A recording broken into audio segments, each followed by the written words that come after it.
Shalom, selamat malam semuanya. Senang kembali dalam program Deep Talk with Pase. Di sore malam hari ini kita bisa melanjutkan tadarusan Alkitab kita ya. Amsal 20 kalau tidak salah hari ini. Dan sebelum kita merenungkan apa yang bisa kita dapatkan dari Amsal 20 ini, saya mengajak semua untuk satu hati kita berdoa. Bapak yang baik, terima kasih buat kesempatan ini kami boleh melanjutkan tadarusan Alkitab kami. Berikan kami hikmat marifat-Mu, pertolongan-Mu, sehingga ayat-ayat yang kami baca menjadi terang dan jelas buat kami, sehingga memampukan kami untuk paham kebenaran firman Tuhan, dan tentunya nanti ketika kami bergantung pada Roh Kudus, melibatkan Roh Kudus, kami juga dimampukan bukan cuma cakap jadi pembaca atau pendengar firman, tapi juga cakap jadi pelaku firman. Jangan satupun kami yang kau lalui, kami siap diberkati. Haleluya. Amin. Yuk Bapak Ibu, kita langsung siapkan diri kita ya. Kita baca Amsal pasal yang ke-20.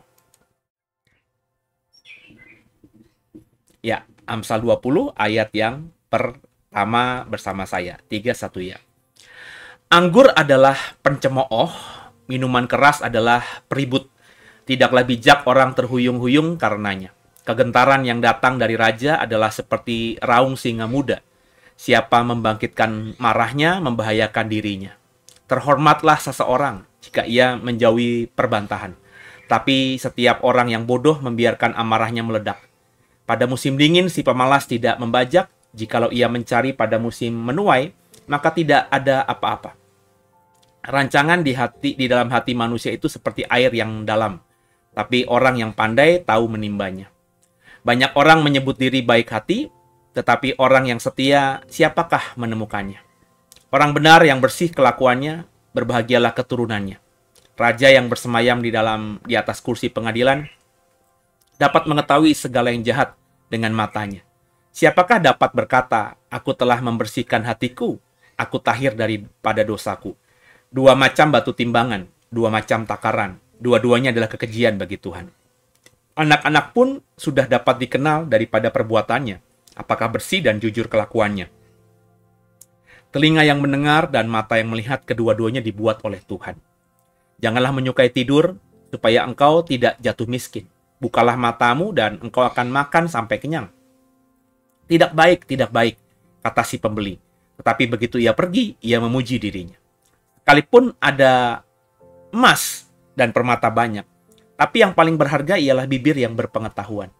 Ambillah pakaian orang yang menanggung orang lain, dan tahanlah dia sebagai sandera ganti orang asing. Roti hasil tipuan sedap rasanya, tetapi kemudian mulutnya penuh dengan kerikil. Rancangan terlaksana oleh pertimbangan, sebab itu berperanglah dengan siasat. Siapa mengumpat, membuka rahasia. Sebab itu janganlah engkau bergaul dengan orang yang bocor mulut. Siapa mengutuki ayah atau ibunya, pelitanya akan padam pada waktu gelap. Milik yang diperoleh dengan cepat pada mulanya akhirnya tidak diberkati. Janganlah engkau berkata, aku membalas kejahatan. Nantikanlah Tuhan, ia akan menyelamatkan engkau. Dua macam batu timbangan adalah kekejian bagi Tuhan. Dan raca serong itu tidak baik. Langkah orang ditentukan oleh Tuhan. Tapi bagaimanakah manusia dapat mengerti jalan hidupnya? Suatu jerat bagi manusia ialah kalau ia tanpa berpikir mengatakan kudus dan baru menimbang-nimbang sesudah bernazar. Raja yang bijak dapat mengenal orang-orang fasik dan menggilas mereka berulang-ulang. Roh manusia adalah pelita Tuhan yang menyelidiki seluruh lubuk hatinya. Kasih dan setia melindungi raja, dan dengan kasih ia menopang tahtanya. Hiasan orang muda ialah kekuatannya, dan keindahan orang tua ialah uban. Bilur-bilur yang berdarah membersihkan kejahatan, dan pukulan membersihkan lubuk hati. Terpujilah nama Tuhan. Ya, dari pembacaan kita di Amsal 20 ini, apa yang Bapak Ibu dapatkan gitu ya, bisa dibantu share nanti di dalam kolom komentar, supaya kalau mendapatkan sesuatu itu bisa dibagikan ya, meskipun sederhana, meskipun biasa sepertinya menurut kita, tapi kalau itu kebenaran yang datang dari Tuhan pasti memberkati banyak orang. Itu makanya saya nggak takut untuk berbagi gitu ya.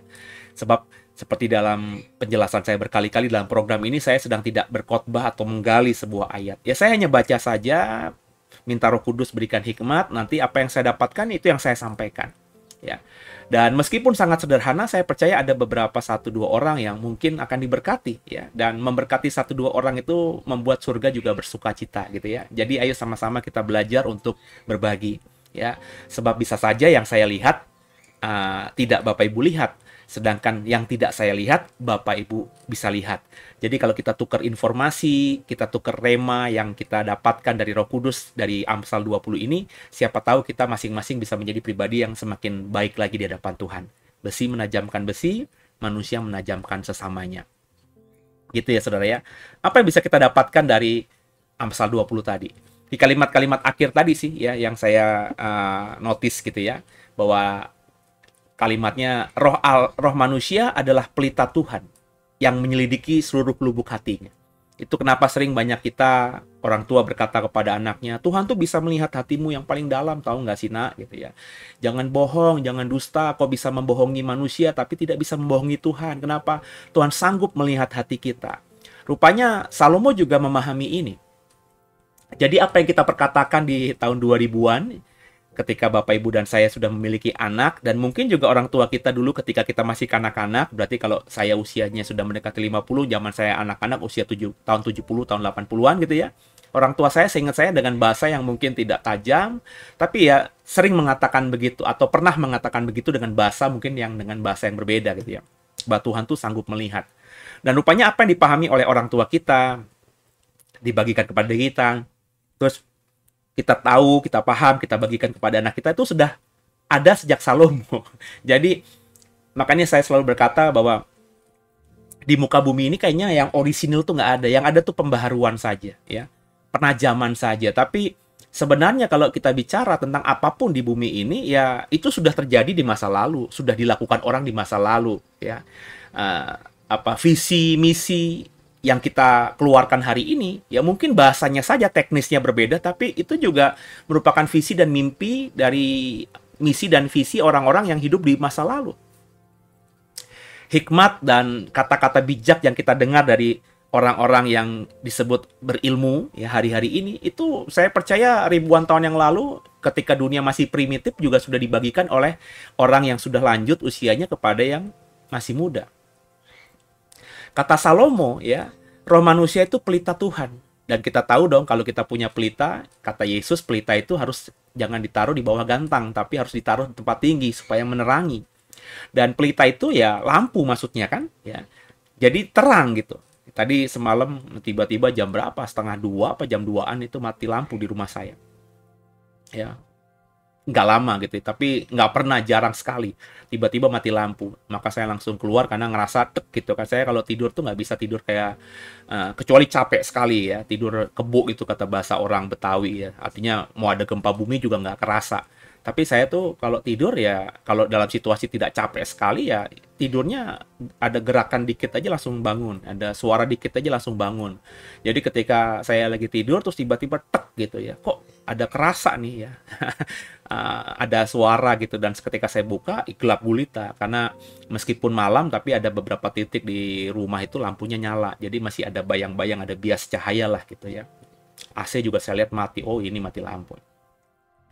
Saya langsung keluar ambil meraba-raba, terus saya ingat tempat senter di mana, terus saya ambil senter itu, terus saya cari tempat lilin setahu saya di mana gitu ya, saya cari ketemu lilin, saya nyalakan satu lilin saja itu cukup terang ya. Padahal cuma satu lilin saja ya, tidak dibawa ke kamar, tapi kamar kan ada jendelanya masih nangkep bias-bias cahaya jadi terang gitu ya. Dan ini pelita. Ya, pelita lebih terang daripada lilin karena pelita itu kan lampu yang minyak itu loh saudara ya. Nah saudara, jadi roh manusia itu katanya adalah pelitanya Tuhan. Itu makanya nggak ada yang bisa kita sembunyikan Bapak Ibu. Ya, dengan kita memahami ini ya bodoh, ya naif atau cenderung bodoh kalau orang mengatakan bisa merahasiakan sesuatu dari Tuhan gitu. Nggak bisa. Kita tuh telanjang di mata Tuhan. Ya, jadi dengan pemahaman ini ya mestinya kita akhirnya berpikir panjang ya. Saya sebagai manusia ya namanya manusia ya, ada saja gitu godaan untuk melakukan apa yang bukan datangnya dari kita ya, tapi bisikan-bisikan begitu ya. Dan ketika bisikan itu masuk ya saya langsung tahu ini pasti akan ketahuan juga ya, ini pasti akan melukai hati Tuhan, ini akan tidak menyenangkan hati Tuhan, ini akan membuat Tuhan sedih dan seterusnya ya. Kenapa? Karena saya paham bahwa kalau saya lakukan itu ya meskipun diam-diam dan mungkin tidak ada orang yang tahu, tapi Tuhan bisa melihat apa yang saya lakukan ini. Maka dengan pemahaman itu ya kita akhirnya menjadi orang yang bijaksana ketika mau melakukan apapun. Yang kita lakukan ini akan melukai orang tidak? Ya. Yang kita kerjakan, keputusan yang kita ambil ini akan membuat orang terluka tidak? Ya. Jadi berpikirnya panjang gitu. Ya. Berpikirnya tidak langsung tek tek tek tek, tapi berpikir apa namanya, kalau bahasa saya kepada istri saya, bahasa saya kepada anak-anak saya selalu bilang papa itu kalau ngambil keputusan itu 2-3 langkah ke depan sudah papa pertimbangkan ya. Jadi andai kata keputusan yang saya ambil ini salah gitu ya, namanya manusia kan, kita bisa saja salah dalam mengambil keputusan, tapi saya tahu ketika saya salah nih saya harus apa namanya jalan keluarnya atau apa ya, kalau di bioskop tuh apa sih namanya istilahnya, pokoknya jalan keluar, pintu keluar gitu ya, exitnya ya. Exitnya tuh saya tahu ya, ke kiri atau ke kanan saya paham sekali. Karena saya sudah pertimbangkan itu. Kalau saya mau ngambil keputusan, kalau salah, saya ada pilihannya A, B. Kalau misalnya ini keputusan yang baik, saya juga punya planning langkah berikutnya apa yang harus saya kerjakan supaya yang baik ini bisa terus baik ke depannya.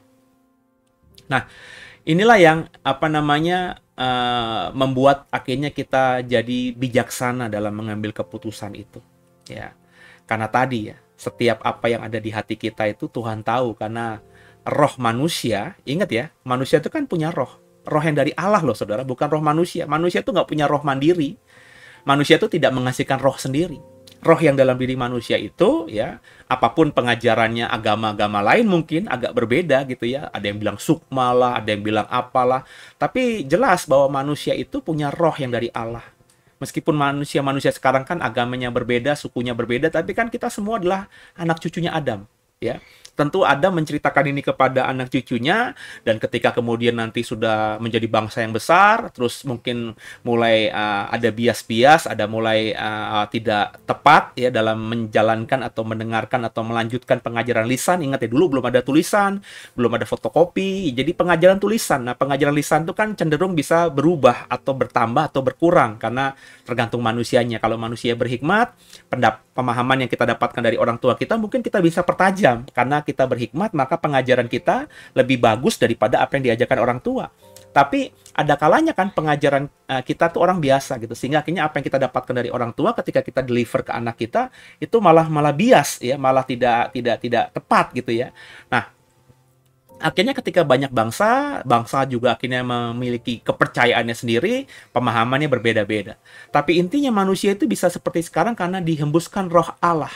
Nismat Hayim dalam Kejadian pasal yang pertama itu, ketika Tuhan menciptakan manusia, dan terutama Kejadian pasal 2 ketika akhirnya Adam dihembuskan nafas hidup oleh Tuhan. Nah, saudara, dari pemahaman ini kita ya paham bahwa roh yang Allah hembuskan sehingga hak Adam itu menjadi makhluk yang hidup, itu adalah pelita Tuhan. Jadi Tuhan tuh punya saham dalam hidup kita, dalam diri kita, dalam tubuh kita. Sehingga apapun yang terjadi dalam tubuh kita ini, ya, entah itu pikiran, hati nurani, bahkan mungkin juga sakit penyakit kelemahan tubuh, Tuhan tahu. Ya. Karena dia punya saham, dia punya rohnya dalam diri kita. Dan tentunya kalau makanya dalam perjanjian baru ada banyak hal yang tidak bisa kita doakan tapi Tuhan tahu. Ya. Makanya saya akhirnya mengambil sebuah prinsip yang saya hidupi, ya kalau begitu ketika saya memang ada masalah, ya kalau sometimes kita butuh gitu mengekspresikan, ya ada orang yang ketika mentok butuh ekspresi, menceritakan. Tapi kalau menurut saya, karena saya tahu Tuhan tahu masalah saya, ya ketika saya misalnya ada sesuatu dalam hati, ya, atau sesuatu yang tidak baik dalam tubuh saya, ya saya tinggal melakukan aja yang terbaik yang bisa saya lakukan. Ya, karena saya mengimani kalau kita terus mencari dulu kerajaan Allah dan kebenarannya, semuanya akan ditambahkan. Ya, jadi saya sudah berkata berkali-kali ya, saya hampir jarang sekali berdoa untuk diri saya sendiri. Kalau berdoa buat gereja, berdoa buat anak, berdoa buat istri, berdoa buat keluarga, berdoa buat jemaat, berdoa buat siapapun gitu ya, bangsa negara, pemimpin bangsa, itu ya masih sering kali saya doakan. Tapi doa khusus buat saya, misalnya, Tuhan, aku pengen begini, aku pengen begini. Itu nggak ada gitu ya. Sebab kalau saya yakin ya, yang saya yakini kalau sudah ada di pikiran saya, ya karena apa roh manusia itu adalah pelitanya Tuhan, Tuhan pasti langsung tahu pikiran saya apa gitu kan. Jadi kalau memang pikiran saya itu sesuai dengan kehendak Tuhan, ya tinggal saya ngerjakan bagian saya saja, maka itu akan tergenapi. Kalau bukan pikirannya Tuhan, bukan rancangannya Tuhan buat saya, ya itu cuma sekedar jadi pikiran saya saja. Sehingga ketika tidak jadi pun saya tidak masalah, nggak kecewa juga. Kenapa? Karena yakin bahwa rancangan Tuhan buat saya itu yang terbaik. Rancanganku, kata Tuhan, bukan rancanganmu. Rancanganmu bukanlah rancanganku. Dan saya lebih mempercayakan rancangan Tuhan yang terjadi atas saya, karena rancangan Tuhan itu pasti baik. Nah, saudara, ingat ya, jadi roh manusia itu adalah pelita Tuhan yang menyelidiki seluruh lubuk hatinya. Jadi jangan sembunyikan sesuatu lah sama Tuhan gitu ya. Belajarlah untuk jujur ya. Ngomong ya, tidak, A, B, B. Jangan bicara terus ada sesuatu di belakangnya yang tidak disampaikan. Ya, ada udang di balik rempeyek, itu belajarlah untuk tidak ngomong begitu gitu ya. Itu kita harus praktekkan kepada orang sekitar kita, kepada suami, kepada istri, kepada orang tua, kepada anak ya. Kalau ngomong ya ngomong jelas aja gitu. Jangan sembunyikan sesuatu maksud tersembunyi di belakangnya. Itu saya dulu sering begitu, tapi sekarang saya muak kalau ketemu orang yang seperti itu ya. Saya paling nggak suka gitu kalau ada orang ngomong yang saya tahu nih, roh saya nih tahu nih dia menyembunyikan sesuatu gitu ya. Ya kenapa nggak sih diomongin aja gitu ya, karena pasti akan lambat laun kebongkar juga. Jadi karena saya dulu seperti itu dan saya paham bagaimana atau kenapa melakukan itu ya, karena ada masalah dalam saya mengalami kesimpulan bahwa kalau ada orang menyembunyikan sesuatu, nggak pernah jujur, tuh orang itu bermasalah. Ya, masalah dengan masa lalunya, masalah dengan hidupnya, ya, masalah dengan dosa yang dia belum bereskan. Karena dulu ketika saya belum bereskan semua itu, ya saya selalu kalau berkata itu punya cabang gitu. Saya ngomong A, tapi sebenarnya bukan A, tapi A kuadrat kah, atau AB kah. Orang nangkepnya A, karena saya ngomongnya A. Tapi di balik kata-kata dan kalimat A itu, saya punya maksud lain gitu ya. Yang nanti bisa menjadi senjata saya kalau memang A itu gagal gitu. Itu saya kerjakan dulu. Dan saya ketika akhirnya mendalami psikologi, kemudian juga semakin hari semakin dewasa, ngerti, oh kenapa saya dulu begitu. Saya dulu begitu karena punya rahasia yang memang saya sembunyikan. Yang saya berusaha untuk orang lain tak tahu. Ada dosa juga mungkin, ada masa lalu saya juga yang saya tidak ceritakan kepada orang. Jadi karena ada beban masa lalu itu, sehingga saya untuk ngomong jujur itu susah. Niat, tapi susah. Tapi ketika akhirnya saya semua udah lepaskan ya, saya dosa, saya udah ngakuin di hadapan Tuhan, semuanya lah dari yang, padahal saya tahu juga kan, Tuhan pasti tahu juga, nggak usah saya minta ampun sama Tuhan, nggak mungkin, nggak usah saya telanjangi diri saya di hadapan Tuhan, Tuhan sudah tahu. Tapi untuk memohon ampun itu penting, kita mengakui kesalahan kita. Dan ketika saya akui kesalahan kita, terus saya juga dulu minta maaf sama orang tua saya ketika orang tua masih ada gitu ya. Saya minta maaf direct langsung kepada orang tua, terus juga mulai membagikan mimpi saya, visi saya kepada mereka. Jadi nggak punya rahasia lagi gitu ya. Sama orang-orang terdekat saya juga saya curhat juga, saya cerita, ini loh saya begini loh, pengennya begini loh gitu ya. Ketika itu semuanya sudah plong, artinya saya tidak simpan sesuatu yang saya sembunyikan, ya akhirnya saya bisa tadi ya, bisa jujur ya, bisa kalau ngomong ya, tidak gitu ya, bisa nggak ketakutan ketika mengalami sesuatu, ya udah ceritakan aja gitu, nggak perlu disembunyikan lagi. Karena apa? Karena tadi ya, kalau kita jujur ya kita pasti akan tenang. Kenapa? Kalau kita nggak jujur, ada intimidasi dalam diri. Kenapa? Karena saya sudah paham bahwa roh Allah itu ada dalam diri saya ya, sehingga saya telanjang. Jadi kalau saya sembunyikan kayak apapun kan yang bodoh saya langkah hidup saya jadi berat, beban saya masih ada gitu ya, saya nggak bisa efektif melakukan banyak hal gitu ya. Padahal semua itu terjadi, semua itu mestinya nggak perlu terjadi, karena saya tahu, karena Tuhan sudah ngerti, sudah paham. Ya udah jujur aja sama Tuhan. Ketika sudah plong begitu, ya sudah enak langkahnya. Itulah yang kita bisa dapatkan dari ayat 27 ini. Ya, bagaimana dengan saudara? Ada yang lain nggak yang bisa dibagikan kepada kita gitu ya? Dan kemudian tadi ada ayat-ayat lain sebenarnya. Ayat 22 tadi. Janganlah engkau berkata, aku akan membalas kejahatan. Nantikanlah Tuhan, ia akan menyelamatkan engkau. Ini yang juga, ya sekali lagi ya, saya selalu mengatakan kalau saya punya kesaksian, tuh kesaksian saya sendiri daripada ngomongin orang gitu ya. Karena kesaksian orang meskipun bombastis, saya nggak tahu juga benar apa tidaknya. Daripada saya menyampaikan sesuatu yang hoak atau yang tidak tepat, ya akhirnya saya ikut berdosa, ya mendingan saya menceritakan aja pengalaman hidup saya gitu ya. Jadi kalaupun saya bohong pun saya langsung berhadapan dengan Tuhan gitu ya. Karena saya berarti dengan sengaja berbohong. Tapi kalau saya memang mengatakan kebenaran ya saya yakin karena itu saya alami sendiri ya. Jadi jangan membalas kejahatan. Nantikanlah Tuhan, Ia akan menyelamatkan engkau. Ya, dalam pengalaman hidup saya sering kali ya, ketika kita belajar hidup benar, yang soleh, yang saleh, hidup yang kudus, itu orang ada aja nggak suka dengan apa yang kita lakukan. Ya, nggak tahu tabiat manusia tuh begitu ya. Ada yang iri mungkin latar belakangnya, ada yang memang nggak ada kerjaan gitu sehingga ngusilin orang aja urusannya gitu ya. Banyaklah orang-orang yang berniat jahat seperti itu kepada kita. Meskipun kita sudah baik sama mereka, kita ramah sama mereka, ada aja orang-orang yang kita baiki, yang kita ramahi itu tidak suka ya. Entah apa, itu mungkin karakter juga yang belum beres dari mereka. Dalam pengalaman saya, sebelum ada The Way, saya melayani di sebuah gereja. Gereja itu gereja yang sangat besar. Dan saya difitnah gitu ya, di gereja itu oleh orang-orang tertentu yang tidak suka saya mungkin. Secara personal saya tidak tahu alasan mereka apa, karena meskipun saya tahu siapa saja yang membuat berita-berita tidak baik tentang saya, yang membuat fitnah atas saya tahu orangnya siapa aja. Tapi saya berpikir ketika saya tahu, ngapainlah mengkonfirmasi kepada orang tersebut ya. Toh saya juga sudah dikeluarkan, sudah keluar dari gereja itu, tidak berhubungan lagi dengan gereja itu, dan orang-orang yang memfitnah saya itu, saya cuma bilang saya ampuni aja mereka Tuhan ya, sebab mereka nggak tahu apa yang mereka perbuat. Karena saya yakin saya berjalan dalam jalannya Tuhan, saya dalam kehendaknya Tuhan, maka Tuhan pasti akan bela. Di momen itu ya saya dikeluarkan ya, orang-orang pasti mikirnya macam-macam karena saya tidak pernah mengatakan apa-apa gitu. Sampai sekarang bahkan saya masih menghormati gereja itu, gereja lama saya menghormati almarhum gembala saya ya, sampai dia mengembuskan nafas terakhirnya saya masih mengikuti, dan saya terus mendoakan karena biar bagaimanapun saya bisa seperti ini karena beliau juga. Sekarang istrinya yang menggembalakan gereja besar itu. Saya terus mendoakan karena saya secara pribadi di masa lalu sekitar tahun 2005, 2006, 2007, 2008 itu dekat sekali dengan suami istri gembala saya ini gitu. Ya, bermalam di rumahnya tuh bukan cuma sehari dua hari ya. Bahkan saya baru pulang pagi gitu ya, hampir setiap minggu sekali saya di rumahnya ya. Ya dia berarti ngobrol ya, ditraktir, bercanda, hal-hal yang informal yang kalau di pelayanan tuh tidak mungkin bisa dialami, tapi dalam kehidupan tinggal di rumah karena saya ada tugas pelayanan ya, buat jadwal gitu ya. Saya ngobrol pribadi sebagai orang yang bukan formal ya, informal kepada gembala, bercanda-bercanda itu sesuatu yang biasa gitu ya. Sudah begitu cairnya kalau di rumah gitu ya. Nah, jadi ketika saya mengalami hal itu, saya cuma melepaskan pengampunan aja. Karena saya percaya, saudara, ya Tuhan nanti akan menunjukkan siapa yang benar dan siapa yang salah. Dan saya tidak mendoakan hal yang buruk terjadi atas mereka, saya memaafkan mereka.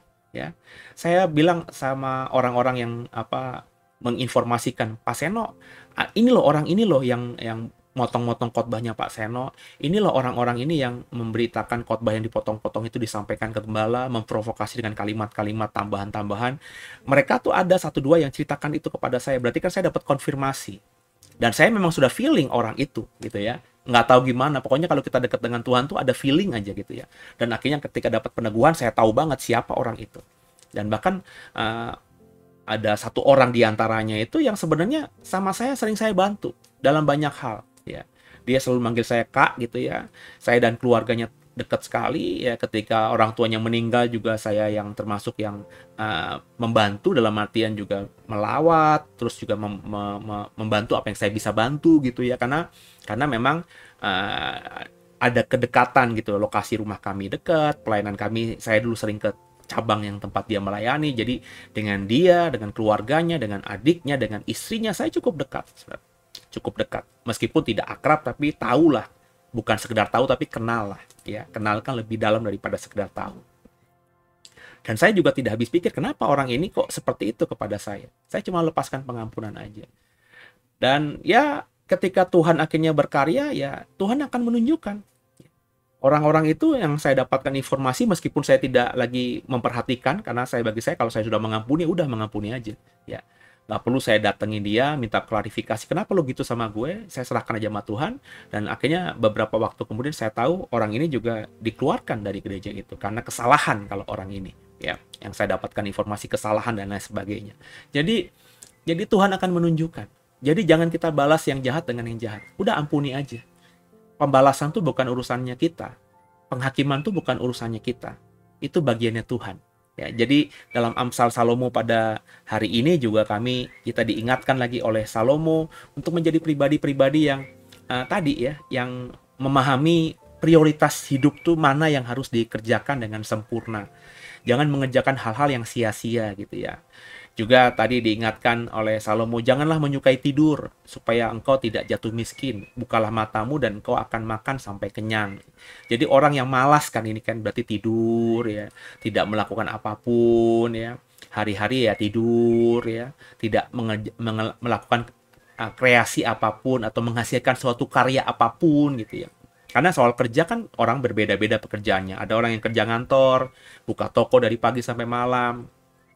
Ada orang mungkin bekerja di rumah, apalagi setelah pandemi, banyak sekali pekerjaan-pekerjaan yang bisa dikerjakan di rumah gitu ya. Tapi intinya kita bekerja ya.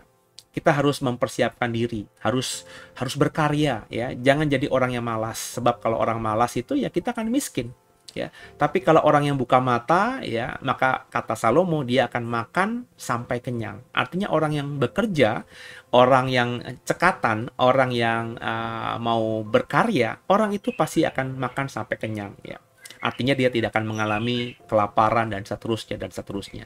Jadi banyak hal dalam ayat-ayat yang kita baca tadi bermakna ya. Sekali lagi saya bilang dalam Amsal Salomo ini kita nggak bisa menafsirkan satu ayat dihubungkan dengan ayat-ayat lainnya, karena ayat-ayat yang ada ini ayat-ayat yang lepas menurut saya. Kan ini kan Amsal. Amsal itu kan nasihat Salomo. Jadi ayat 13 yang kita baca itu tidak ada hubungannya dengan ayat 14, tidak ada hubungannya dengan ayat 15. Jadi kalau misalnya mau membahas Amsal pasal yang ke 20 ini ya, ini kalau mau dibahas satu persatu ya bisa panjang sekali gitu ya, karena ayatnya sampai 30-an tadi ya. Makanya tadi saya cuma mendapatkan 1-2 ayat saja yang mengena pada saya, itu yang saya bisa dapatkan remanya dan saya bagikan kepada saudara. Nah, di dalam hari ini ya, di Jumat ya, Jumat malam ini saya mengingatkan Bapak Ibu untuk mengerjakan bagian kita tadi ya. Paling tidak jangan jadi orang malas, juga jangan simpan amarah dan juga ingin membalas kejahatan atau memiliki dendam kepada orang. Biarlah serahkan sama Tuhan aja. Kemudian ingat ya, bahwa apapun yang ada dalam tubuh kita ini, apapun yang ada dalam hidup kita ini, telanjang di mata Tuhan. Karena roh manusia itu adalah pelita Tuhan. Dan setiap manusia, apapun agamanya, siapapun saudara, itu ada roh Allah. Itu adalah sesuatu yang tidak terbantahkan yang kita temukan dalam Alkitab. Ada nismat hayim, roh dari Allah. Makanya Alkitab katakan kalau kita mati, debu kembali menjadi debu, daging ini dikubur kembali menjadi tanah, dan roh yang dalam diri kita ini akan kembali kepada Dia yang mengaruniakannya. Jadi karena ada roh Allah dalam diri kita ya, kita nggak usah berdusta lah ya. Belajarlah untuk jujur aja. Meskipun jujur itu kadang-kadang bisa berdampak menyakitkan, penderitaan. Karena orang jujur itu kan pasti ada aja orang nggak suka dengan kejujuran kita ya. Tapi belajarlah jujur. Daripada kita kata orang-orang tuh bohong demi kebaikan ya, white lying atau apa gitu ya, itu nggak ada. Bagi saya bohong is bohong, bohong itu adalah dosa, dosa adalah dosa, nggak ada dosa kecil, dosa besar. Dosa itu melanggar perintah Tuhan dan dosa itu tidak menyenangkan Tuhan. Semoga diberkati dalam tadarusan kita, dan kita akhiri ya dengan doa. Dan sebelumnya kalau diberkati bisa di-share, dikasih like, itu dikasih komentar di kolom komentar ya, supaya saya terus semangat bisa berkarya lewat program Deep Talk with Pasi ini, dan semoga kedepannya juga lebih bermanfaat gitu ya. Bawa dalam doa sehingga program yang kita buat di JKI Duwe secara pelayanan digital ini bisa menjangkau banyak orang, bisa menangkan banyak orang bagi Tuhan, bisa membuat orang yang sudah percaya semakin fokus sama Tuhan, semakin tahu kebenaran, dan akhirnya nama Tuhan yang dipermuliakan. Gitu ya saudara ya. Jadi kalau ada saran, ada masukan boleh di-share kepada saya, nanti saya akan coba baca dan pertimbangkan. Kita tundukkan kepala, kita doa. Bapak yang baik, terima kasih buat segalanya. Hamba sudah berbagi dari Amsal 20, dan kami belajar tadi tentang banyak hal yang kami dapatkan dari Amsal 20. Biar Roh Kudus tolong kami, mampukan kami bukan cuma cakap jadi pendengar firman, tapi cakap jadi pelaku firman. Mampukan kami sadar bahwa kami, dalam diri kami ada Roh Allah, dan buat kami sadar juga untuk tidak simpan dendam, bahwa pembalasan itu adalah urusannya Tuhan. Dan buat kami paham agar kami senantiasa bisa terus hidup takut akan Tuhan. Ampuni salah dosa kami. Yesus Kristus adalah Tuhan Juru Selamat kami yang hidup, dan ke dalam tangan-Mu lah kami serahkan tubuh, jiwa, dan roh kami. Haleluya. Amin. Sampai jumpa di dalam program Deep Talk with Pastor besok ya. Nanti sebentar ya, mungkin sekitar 1 jaman lagi ada saya mengajak diskusi bagi Bapak Ibu yang mau berdiskusi tentang perkataan dan pengajaran Yesus. Jadi kalau misalnya Bapak Ibu mau, itu diskusinya live dalam bentuk pertemuan Zoom lewat aplikasi Zoom. Nanti Bapak Ibu kalau mau join ya, bisa hubungi nomor admin kami yang ada di channel YouTube ini untuk minta link Zoom-nya supaya nanti bisa diberikan dan kita bisa berdiskusi. Kita lagi belajar setiap Jumat malam untuk berdiskusi tentang perkataan dan pengajaran Yesus ya. Karena perkataan dan pengajaran Yesus itu harus dipahami oleh setiap kita kalau memang kita mengaku sebagai orang Kristen. Sebab orang Kristen artinya pengikut Kristus, pengikut Yesus. Lucu ngaku pengikut Yesus, tapi nggak tahu perkataan dan pengajaran Yesus itu apa. Semoga direspon, dan sampai jumpa besok di Tadarusan Sabtu malam Minggu. God bless you.